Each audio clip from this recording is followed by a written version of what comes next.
प्रिय छात्रगण, Shambhavi civil सर्विसेजक online class में अहाँ सभक स्वागत अछि। आजुक टॉपिक अछि आधुनिक मैथिली आलोचना के विकास। पिछला क्लास में हम पढ़ेने छलहुँ आधुनिक मैथिली उपन्यासक विकास, तत्पश्चात आधुनिक मैथिली नाटकक विकास और सिलेबस के नेक्स्ट टॉपिक जे ये आधुनिक मैथिली आलोचना के विकास। आई टॉपिक के बारे में पढ़ायब। आलोचना के अर्थ की होइ छै, सबसे पहिने ई बुझब आवश्यक अछि।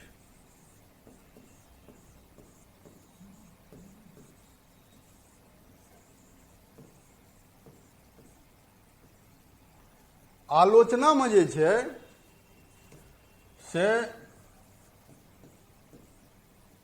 आ प्लस लोचन,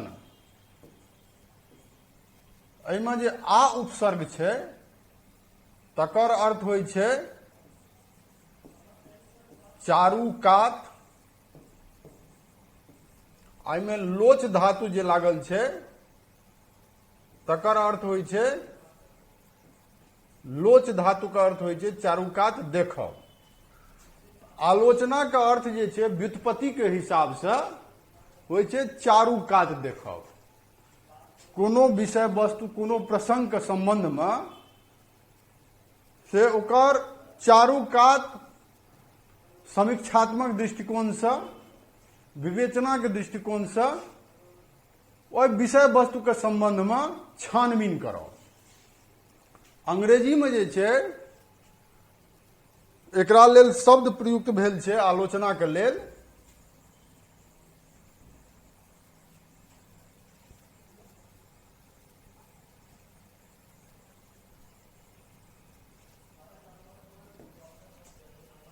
अंग्रेजी में छै एकरा लेल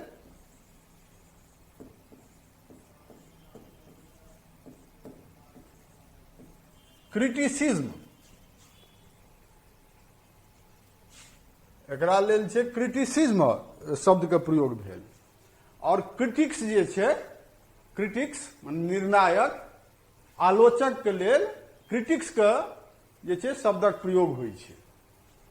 आ डिक्शनरी में अगर अहाँ देखबै क्रिटिसिज्म, क्रिटिसिज्म के जे छै जे ओकर डिफिनीशन देल गेल छै ओ छै क्रिटिसिज्म का डिटेल्ड एग्जामिनेशन।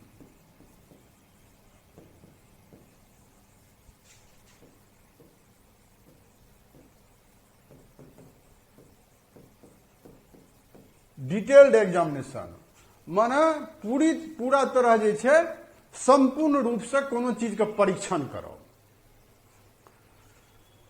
तो अब आलोचना का अर्थ की भेलै से तो बुझ गेलिए।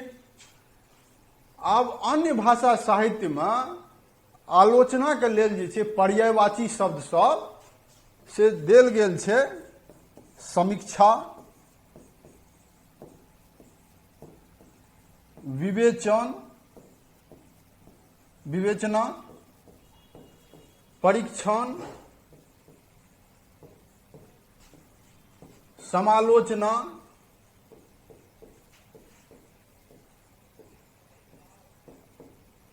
ई सब जे छै से एकर पर्यायवाची शब्द छै क्रिटिसिज्म का। आ ओही अर्थ में जे छै आलोचने के अर्थ में एकर प्रयोग होइ छै। कोनो भाषा साहित्य में आलोचना विधा सबसे बाद में जाके जे छै विकसित होइ छै। कोनो भाषा साहित्य में सबसे पहिने ओकर जे छै जतेक विधा छै साहित्यक, कविता, कहानी, उपन्यास, नाटक, एहि सब पर जे छै सब विधा पर रचना होइ छै, खूब रचना होइ छै। आ तकर बाद जे छै से ओहिमे आलोचना विधा विकसित होइ छै। किया तऽ ई जे छै आलोचना विधा ओ रचने पर आधारित छै। ककर आलोचना कयल जाइ छै? ई समीक्षा, विवेचना, परीक्षण कोन चीज के कयल जाइ छै? ओ रचना सब जे भेलै कोनो भाषा साहित्य में तही पर जे छै से समीक्षक लोकनि क्रिटिक्स लोकनि जे छै से ओकर विवेचना करै छथिन, समीक्षा करै छथिन, आलोचनात्मक दृष्टिकोण ओहि पर डालै छथिन आ अपन अपन मंतव्य, अपन अपन विचार कोनो रचना के संबंध में जे छै व्यक्त करै छथिन। मैथिलियो साहित्य में सएह भेल छै। पहिने ओहू भाषा साहित्य में जहन रचना भेलै तकर बाद आलोचना विधा जे छै ओ विकसित भेलै। आ ई आलोचना विधा जे छै मैथिलियो साहित्य में से संस्कृत साहित्य में जे आलोचना विधा छै ताहिसँ आ पाश्चात्य साहित्य जे छै ताहिमे जे आलोचना विधा छै ताहि दुनूसँ प्रभावित भऽ कऽ से मैथिली साहित्यमे आलोचना विधाके विकास भेल छै। सबसँ पहिने जे छै आलोचना विधाके जे विकास भेल मैथिली साहित्यमे ओ पश्चिमी विद्वान सबके द्वारा आ बंगाली विद्वान सबके द्वारा मैथिली साहित्यमे आलोचना विधाके विकास भेल, जाहिमे जे छै से प्रमुख छथि जे विद्वान सब मैथिली साहित्यमे आलोचना विधाके सूत्रपात केलखिन, जतऽसँ आलोचना विधाके उद्भव भेलै मैथिली साहित्यमे, ओ जे छै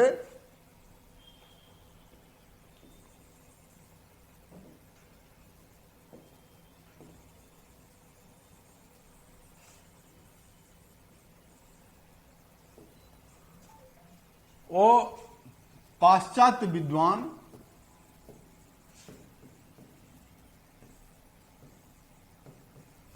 जे मैथिली भाषा साहित्य पर अनुसंधानक कार्य केलखिन, शोधक काज केलखिन, ओहि कालमे जे रचना सब मैथिली साहित्यमे उपलब्ध छलै ताहि पर ओ सब अनुसंधानक काज केलखिन आ अपन एकटा मंतव्य, अपन एकटा निर्णायक मत ओहि रचना सबके संबंधमे देलखिन। ओ विद्वान सब जेनाकि ओहि कालमे जे छै विद्यापति साहित्य उपलब्ध छलै, विद्यापतिके रचना, हुनकर परवर्ती कवि सबके रचना, तऽ ओहि पर जे छै से ओ ई विद्वान सब जाहिमे कि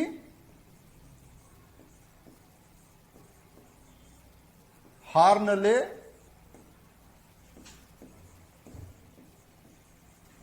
फाइनेल, कैंपबेल,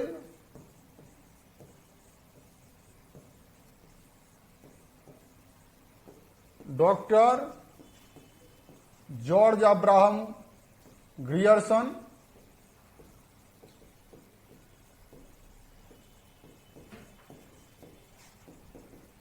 ई पश्चिमी विद्वान सब जे छै से जे रचना ओहि कालमे उपलब्ध छलै, अंग्रेजी शासन छलै भारतमे, एहि पश्चिमी विद्वान सब चूंकि भारतीय भाषा साहित्य सब पर जे छै अनुसंधान करै छलखिन, विभिन्न भाषामे जे विभिन्न भाषा भारतमे जे प्रचलित छलै ओहि कालमे, और ओहि भाषामे जे साहित्यक निर्माण भेल छलै, रचना भेल छलै, ताहि पर ई सब अनुसंधानक काज करै छलखिन।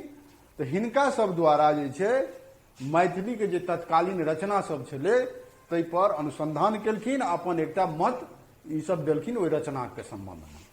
आ फेर जे छै से किछु बंगाली विद्वान सब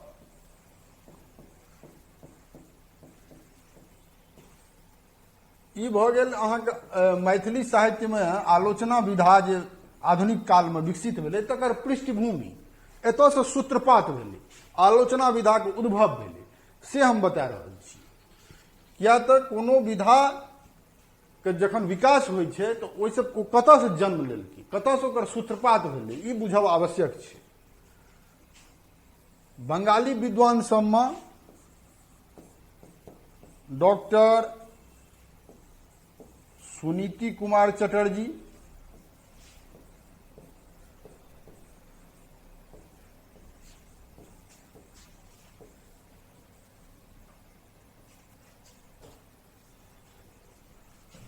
महामहो हरप्रसाद शास्त्री, ई सब मुख्य विद्वान छलखिन। ओना तऽ औरो विद्वान सब छलखिन, लेकिन ई दूटा मुख्य विद्वान बंगाली विद्वान सब जे कि ओहि कालमे जे रचना छलै उपलब्ध ताहि पर ई सब आलोचनात्मक दृष्टि राखि कऽ ओहि रचना सबके संकलन कऽ कऽ ओकर भूमिका लिखलखिन, ओहि रचनाके संबंधमे अपन मंतव्य प्रकट केलखिन।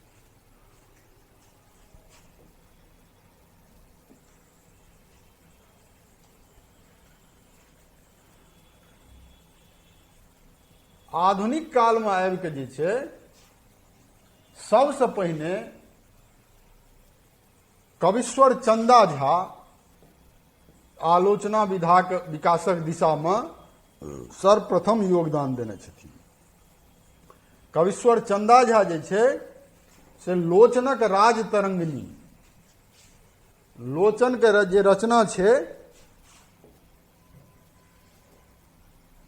कविश्वर चंदा झा,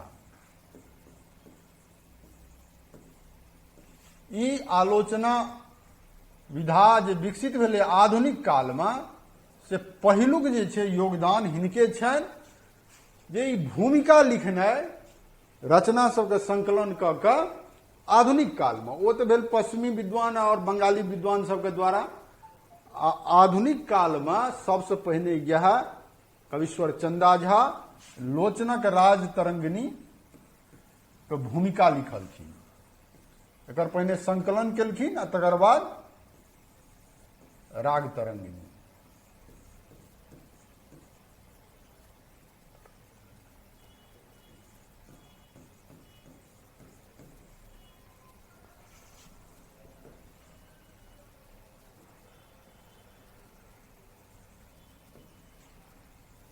लोचन के रचना छियै राग तरंगिनी, एकर भूमिका जे छै ई लिखलखिन।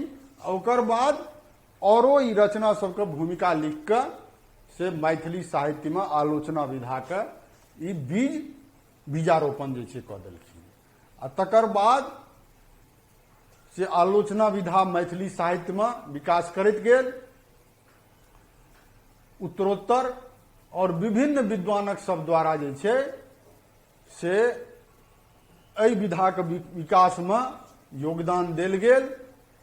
और एकर सबसे पैघ ई खासियत छै आलोचना विधा के जे कोनो रचनाकार जे रचना करै छथिन आ ओहि पर जे आलोचक सब दृष्टि अपन ओहि रचना पर डालै छथिन और अपन मंतव्य ओ रचना के बारे में दै छथिन, तो एहिसँ पता चलै छै जे रचना में की कमी छै, ओहिसँ पहिलुका रचना से ओकर तुलना कयल जाइ छै और ओहि संबंध में समीक्षक लोकनि अपन मत दै छथिन। तऽ रचनाकार जे छै रचना में सुधार करे के लेल की ओहिमे गुण दोष छै ओहि के बारे में पाठकों का रचनाकारों के पता चलै छै। और ई आलोचना जे यऽ आलोचना मैथिली भाषा में आलोचना के मतलब बुझल जाइ छै ककरो निंदा करब, ककरो जे छै खिध्यांश करब। लेकिन आलोचना एहि दृष्टिकोण से एकर अर्थ नहीं छै ककरो निंदा करब खिध्यांश। आलोचना जे छै एकर सकारात्मक जे छै अर्थ छै, स्वस्थ जे छै दृष्टिकोण से कोनो चीज के गुण दोष के बारे में निष्पक्ष आ तटस्थ भाव से ओकर गुण दोषक विवेचन करब, ई भेलै आलोचना। लोचनक राज तरंगिनी से जे छै एकर सूत्रपात कविश्वर चंदा झा केलखिन। आधुनिक काल में आबि कऽ से विभिन्न माध्यम से जेना कोनो पुस्तकक भूमिका के रूप में, भाषण या वक्तव्य के रूप में कोनो रचना के संबंध में, या पत्र पत्रिका के द्वारा, या शोध प्रबंध के द्वारा, या कोनो विषय के संबंध में आलोचनात्मक लेख लिख के, या यूनिवर्सिटी में जे छै से डी.लिट और पीएचडी के जे डिग्री देल जाइ छै तऽ ओहो में शोध निबंध शोध कोनो विषय पर शोध कयल जाइ छै आ ओ जे छै थेसिस छपै छै, तऽ ओहो में जे छै कोनो विषय के संबंध में से ओकर गुण दोष प्रत्येक चीज के बारे में परीक्षण रहै छै। तऽ ओहो एकटा आलोचना के जे छै माध्यम भेलै, विधा भेलै। तऽ एहि सब माध्यम से आधुनिक काल में आलोचना विधा जे छै उत्तरोत्तर विकास करैत गेल। खास करके जे छै पत्र पत्रिका जे मैथिली भाषा में छपल ओहि के माध्यम से आलोचना विधा मैथिली साहित्य में बहुत विकास केलक। अब जे छै मोटा मोटी हम अहाँके कहलहुँ, एहिमे जे योगदान देने छथिन से बहुत विद्वान सब, जाहिमे कि किछु विद्वान के बहुत प्रमुख योगदान छनि, जेना प्रोफेसर रमानाथ झा या आचार्य रमानाथ झा। आचार्य रमानाथ झा जे छै से मैथिली आलोचना विधा के विकास में हुनकर योगदान ई छनि जे आलोचना का शास्त्रीय परिपाटी, शास्त्रीय विधि से आलोचना करब तकरा जे छै से प्रारंभ केलखिन। एहि दुआरे हुनका जे छै हंसवृत्ति समीक्षक कहल जाइ छनि। किया तऽ ओ नीर छीर दूध और पानि का अलग कऽ देब, जे दूध ई छियै पानि ई छियै, एहि रूपसँ जे छै आलोचनाके ओ से करैके प्रणालीके जन्म देलखिन। ओहिसँ पहिने जे छै आलोचना जे होइ छलै ओहिमे जे छै कनि पक्षपातके ओहिमे गंध अबै छलै। लेकिन आचार्य रमानाथ झा आ तकर बाद मोहन भारद्वाज और जे छै समीक्षक सब आलोचना विधाके विकासमे बहुत योगदान देलथि। आलोचना विधा बहुत विकसित भेल। ई संक्षेपमे बतेलहुँ। आब डिटेलमे जे छै से प्रश्न अगर पूछल जाय ताहि पर तऽ केना उत्तर ओकर लिखबै और कतऽ कतऽ कोन चीज देबै ओ डिटेलमे हम बतायब।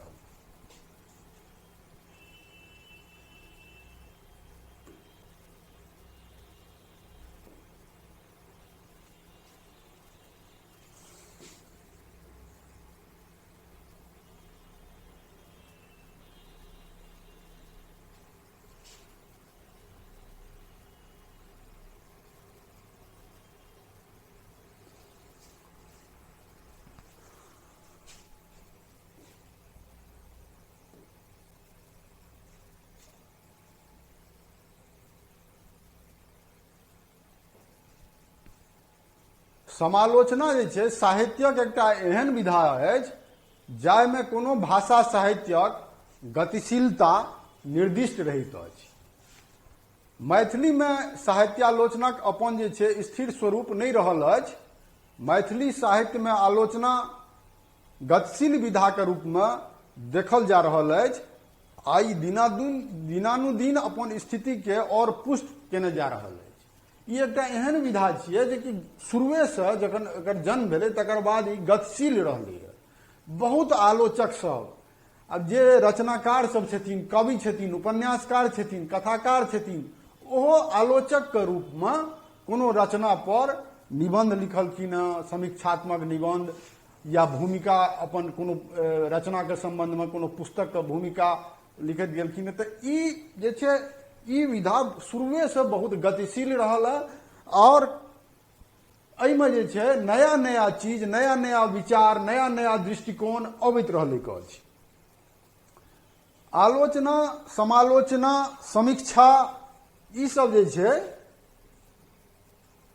से आन भाषा साहित्योमे जे छै से समानार्थीके रूपमे मानल जाइत अछि।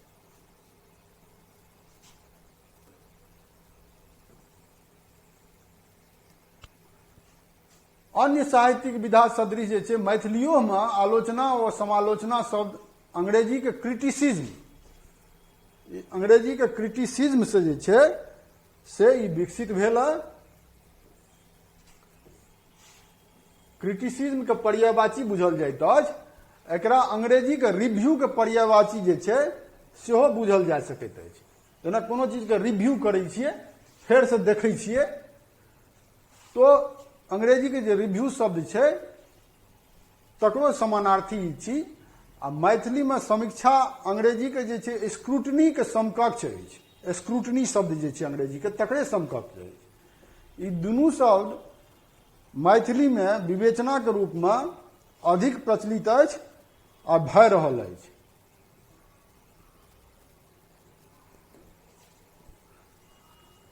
निष्कर्षतः कहल जा सकैत अछि जे कोनो साहित्यक निर्णायकक निर्णय आलोचना, समालोचना, समीक्षा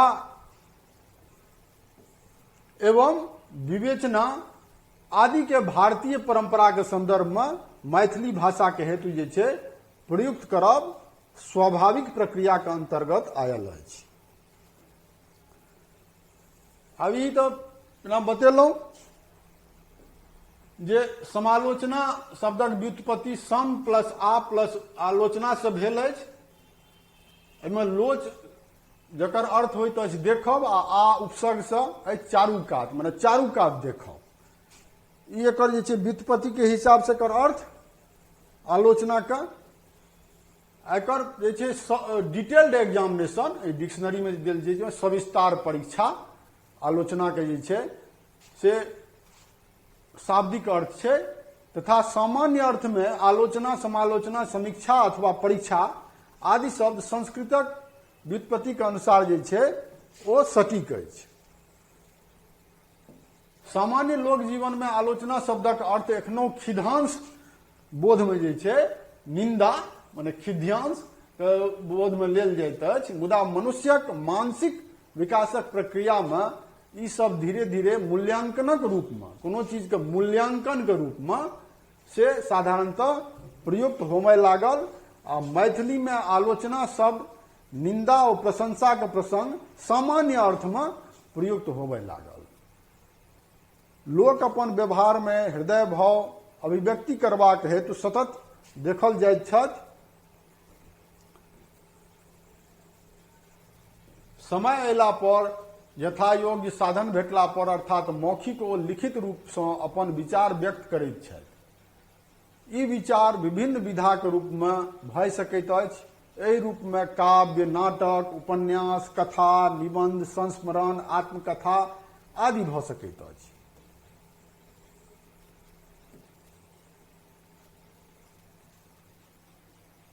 अन्य भारतीय भाषा जकाँ जे छै एतौ कोनो मौलिक चिंतन नहीं भेल अछि आलोचना के संबंध में। संस्कृत आचार्य लोकनिक संगहि पाश्चात्य विद्वान लोकनिक विचारक प्रतिपादन मैथिली आलोचना साहित्य में देखबा में अबैछ। पाश्चात्य जे आलोचना प्रणाली अछि आ संस्कृत भाषा में संस्कृत साहित्य में जे आलोचना के जे विधा अछि तकरे अनुसरण करैत मैथिलियों में आलोचना विधा विकसित भेल अछि। मैथिली आलोचना साहित्यक परीक्षण अनुशीलनक पश्चात मैथिली के आलोचना के निम्नलिखित रूप में जे छै से भेटैत अछि। निम्नलिखित रूप में मैथिली भाषा में आलोचना विधा भेटैत अछि। कोन कोन रूप में? तो स्वतंत्र ग्रंथक रूप में,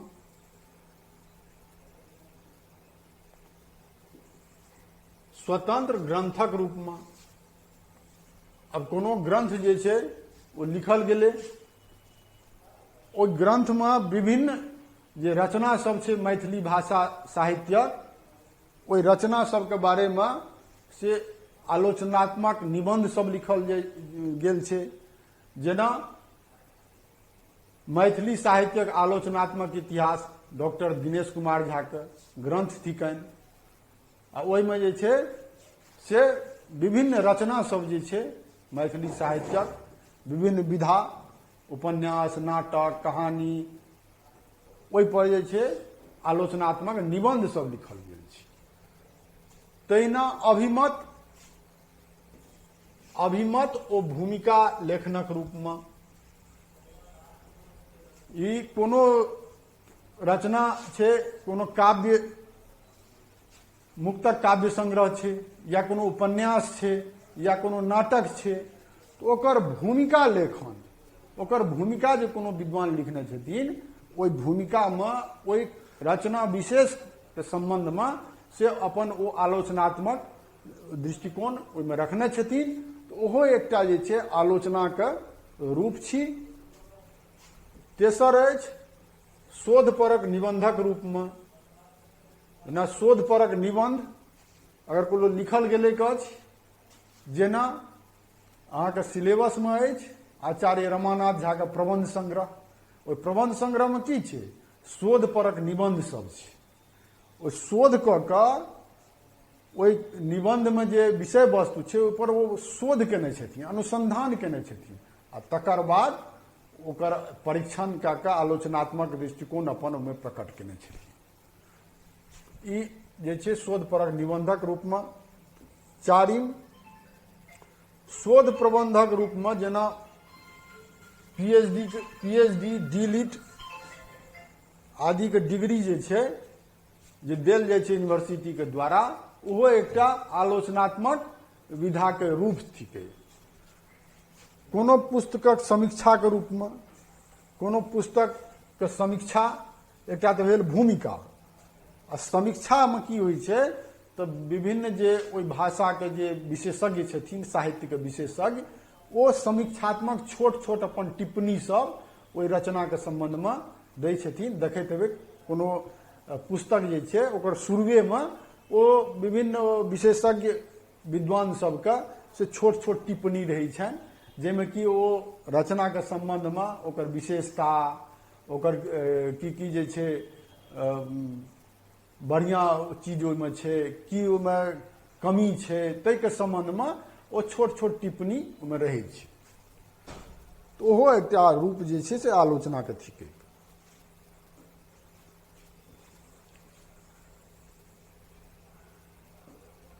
मैथिली साहित्यक इतिहास ग्रंथक प्रणयनक रूपमे छठम मैथिली साहित्यक जे इतिहास ग्रंथ तकर प्रणयनक रूपमे, जेना मैथिली साहित्यक इतिहास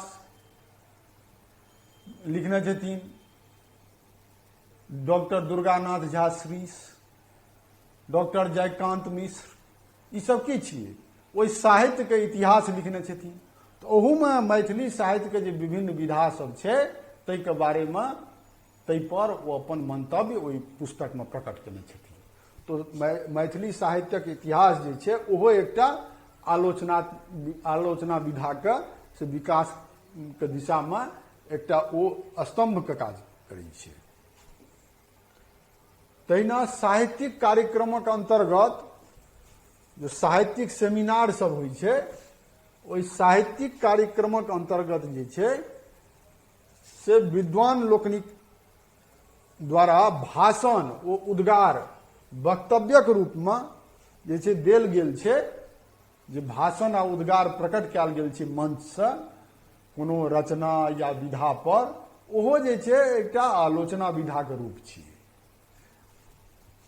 और कतेक भाषण सब लिपिबद्ध सेहो भेल छै, ओ छपल छै। जेना डॉक्टर उमेश मिश्र जे विभिन्न मंच पर मैथिली साहित्यक संदर्भमे भाषण देने छथिन, ओ छपल छै, ओ एखनो उपलब्ध छै। तऽ ओ एकटा आलोचनाके रूप थिकै, आलोचनाक विधाके विकासमे अपन योगदान छै।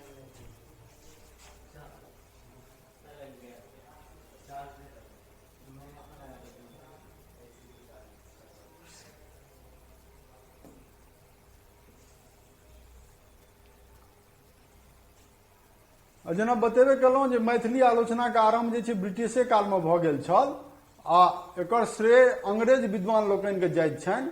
मैथिली साहित्यक प्रसंग अनुसंधान अनुशीलनक आरम्भ कयनिहार अंग्रेजी संगे बंगलाक विद्वान लोकनि छथि, आ मिथिलाके विद्वान लोकनि सब बहुत पहिने जे छै ई बंगाली विद्वान आ अंग्रेजीके विद्वान लोकनि द्वारा मैथिली साहित्यक अनुसंधान अनुशीलन कार्य जे छै ओ प्रारंभ भऽ चुकल छल। एहिमे प्रमुख अंग्रेजीके विद्वान लोकनि जे छथि से कोलब्रुक महोदय, जे कि 1801 ईस्वीमे, मार्कटन 1840 ईस्वीमे, कैंपबेल, ई तऽ संक्षेपमे हम बतेनिए छलहुँ। अब डिटेलमे सब विद्वानक नाम, चूँकि ई डिटेलमे जहन अहाँ बुझि लेबै, समझ लेबै, तकर बाद अहाँके प्रश्नके आंसर देनाइ आसान भऽ जायत। संक्षेपमे बुझा देब तऽ प्रश्न अगर ट्विस्ट करत तऽ ओतऽ अहाँके दिक्कत भऽ जायत। ताहि दुआरे डिटेलमे बुझनाइ आवश्यक अछि।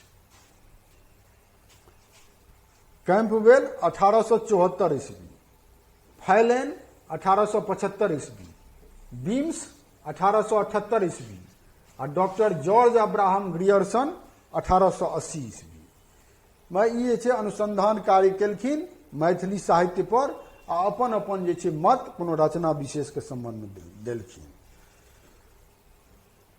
एहि तरह किछु प्रमुख बंगला विद्वान लोकनि सब सेहो जे छै से मैथिली साहित्यक अनुसंधानक काज कयलनि।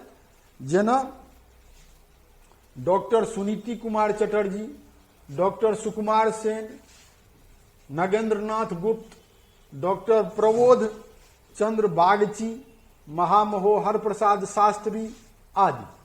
आ डॉक्टर ग्रियर्सन जे छै, जेना कि अहाँ सबके बुझले यऽ, अंग्रेजीके विद्वान लोकनिमे सर्वाधिक कार्य जे छै मैथिली साहित्यक प्रसंगमे से इएह केने छलाह। एक तरह ओ मैथिली अनुसंधान अनुशीलनक कार्यक हेतु आलोक पुंज सदृश जे छै से प्रकट भेला आ मैथिली भाषा साहित्यक विकास में हिनकर बहुत योगदान छै।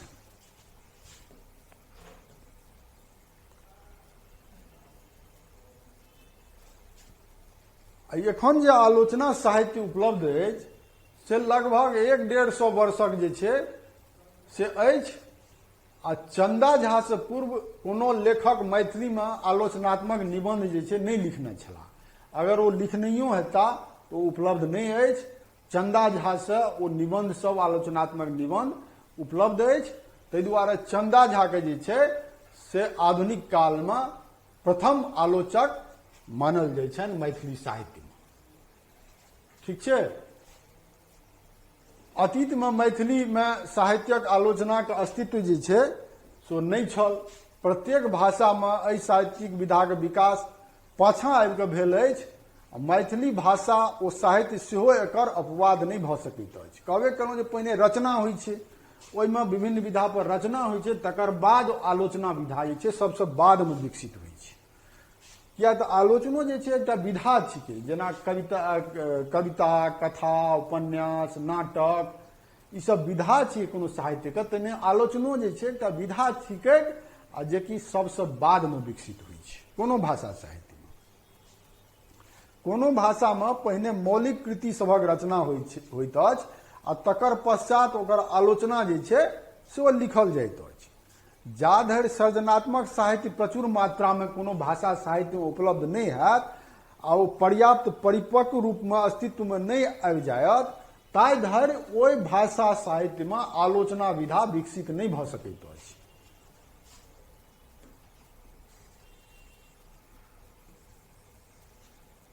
दोसर बात इहो अछि जे कोनो निश्चित और सम्यक समीक्षा दृष्टि के अभाव में, कोनो निश्चित आ सम्यक समीक्षा दृष्टि जाबत तक ओहि भाषा साहित्य में विकसित नहीं हेतै ताबत तक खाली रचनाटा उपलब्ध छै तैसे नहीं, सम्यक समीक्षा के जे छै दृष्टिकोण ओ विकसित नहीं हेतै।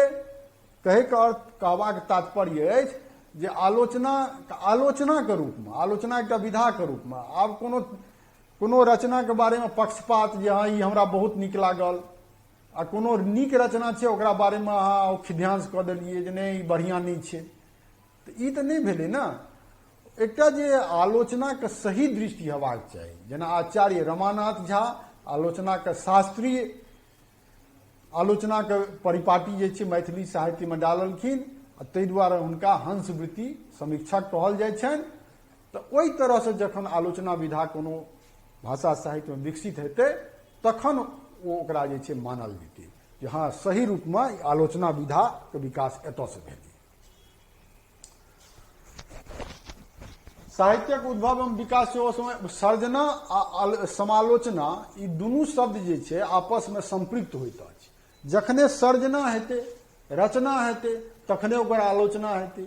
अगर रचना हेबे न करतै साहित्य में तो ओकर आलोचना केना हेतै, ओकरा समीक्षा केना हेतै, ओकर परीक्षण केना हेतै। ताहि दुआरे रचना आ ई आलोचना जे छै एक दोसर से संबद्ध अछि, अन्योन्याश्रय संबंध छै दुनू में। चंदा झा के मैथिली साहित्य में आगमनक कालहि से एहि भाषा आ साहित्यक आलोचना के उद्भव जे छै से भेल आ हुनकर आगमन मैथिली साहित्य में से आलोचना विधा के उद्भव के काल अछि। सन 1907 वा 1908 ईस्वी में चंदा झा के मृत्यु भेल। ताहि दुआरे जे छै ओहि से पूर्वे मैथिली साहित्यक आलोचना के उद्भव जे छै भऽ गेल छल। हुनक लिखल भूमिका सबसँ मैथिली में आलोचना साहित्यक श्रीगणेश होइत अछि।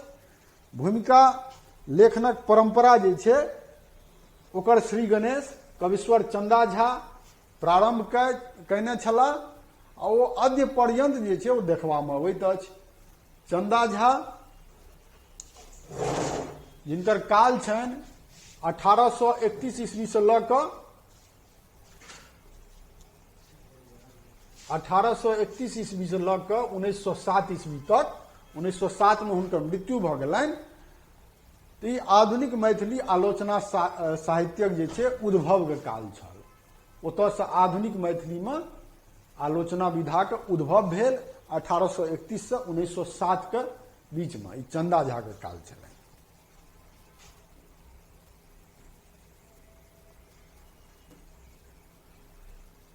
मैथिली साहित्य में साहित्यानुसंधान एवं आलोचना के आरंभ कविश्वर चंदा झा से पूर्ण रूपेण परिष्कृत रूप से भेल आ हिनका द्वारा जे छै कयल गेल लोचनक राग तरंगिनी, जेकि हम बतेने छलहुं अहाँ सबके, लोचनक राग तरंगिनी संग्रह तथा ओकर सारगर्भित भूमिका के माध्यम से जे छै अत्यंत महत्वपूर्ण रहल। ओतऽ से ई जे छै भूमिका लिख के मैथिली साहित्य में आधुनिक आलोचना के जे छै ई सूत्रपात कऽ देलखिन।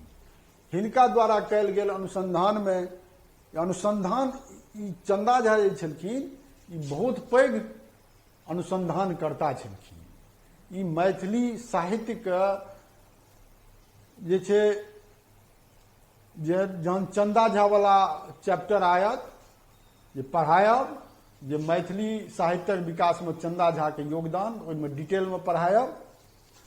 तो ई बहुत पैघ अनुसंधानकर्ता छलखिन और हिनका द्वारा कयल गेल अनुसंधान में प्राचीन कवि लोकनिक जे छै परिचयक प्रसंग, कयल गेल विवेचन मैथिली साहित्यक अध्ययनकर्ता के हेतु मार्ग प्रदर्शक बनल।